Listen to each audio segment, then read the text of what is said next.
Tibetan Plateau lies in the southwest of China, with Xinjiang to the north, Sichuan to the east, and Yunnan to the southeast. Myanmar, India, Bhutan, and Nepal linking China to Southeast Asia. Covering some 2,500,000 kilometers, it accounts for just shy of a quarter of Chinese territory.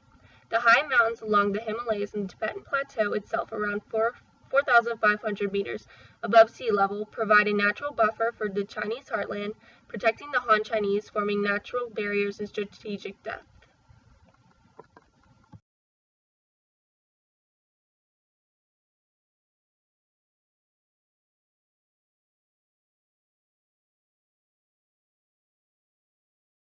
Many similar situations have occurred in history where a country has taken over another for various reasons. The question arises, why has the United Nations not taken any action in the China-Tibet situation? In the summer of 1990, Iraq invaded Kuwait.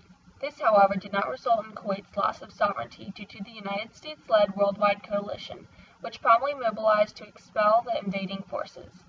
In 1980, the Soviet Union invaded Afghanistan, faced years of international outcry and fighting with U.S.-backed guerrillas, and finally, under great international pressure, pulled out in 1985.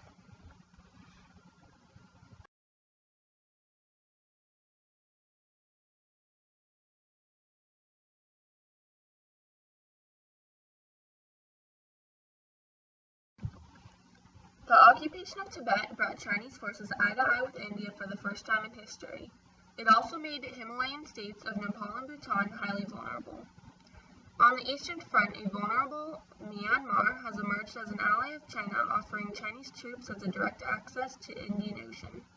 On the Western Front, an Indian-obsessed, weak Pakistan has offered everything that China needs to encircle India from the Arabian Sea side. China's nuclear help to Pakistan, multiplied by the Pakistan's obsession with India, has increased dangers of a nuclear clash between India and Pakistan, which is bound to prove fatal to either or both countries, a situation that would make China the unchallenged king of Asia and a formidable superpower of the world. The past 50 years has seen widespread environmental destruction resulting in deforestation, soil erosion, extinction of wildlife, overgrazing, uncontrolled mining, and nuclear waste dumping. Today, the Chinese continue to extract various natural resources, often with foreign backing, without any environmental safeguards, and consequently, Tibet is facing an environmental crisis, the ramifications of which are felt far beyond its borders.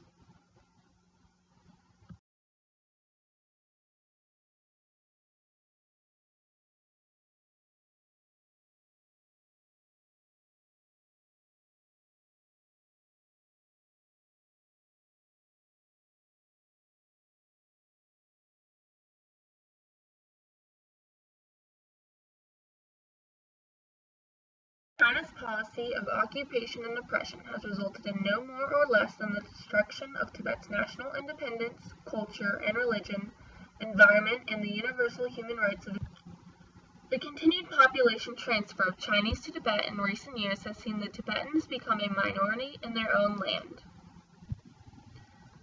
China's relentless destruction of religion in Tibet saw the demise of over 6,000 monasteries and countless religious artifacts. Even today, China sees the Tibetan religion and culture as the main threat to their leadership of the Communist Party.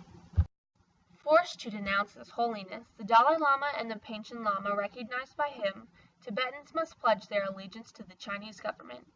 Failure to do so can result in imprisonment or other forms of punishment. Possessing an image of His Holiness, the Dalai Lama is today illegal in Tibet.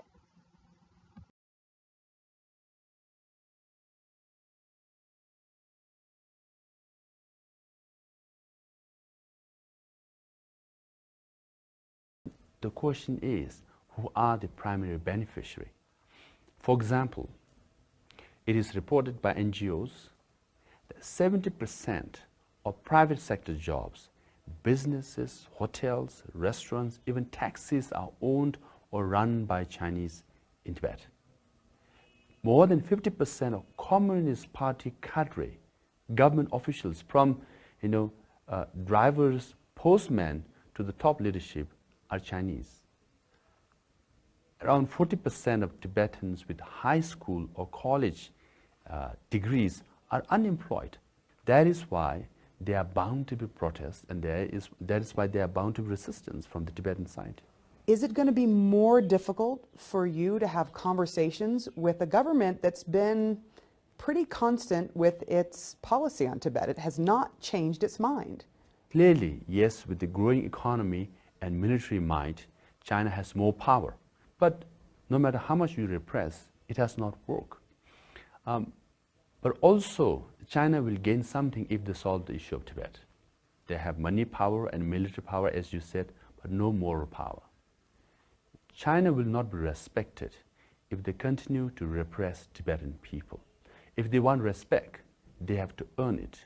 They have to earn it by performing a noble act, performing an act which is based on universal freedom and human rights for Tibetan people.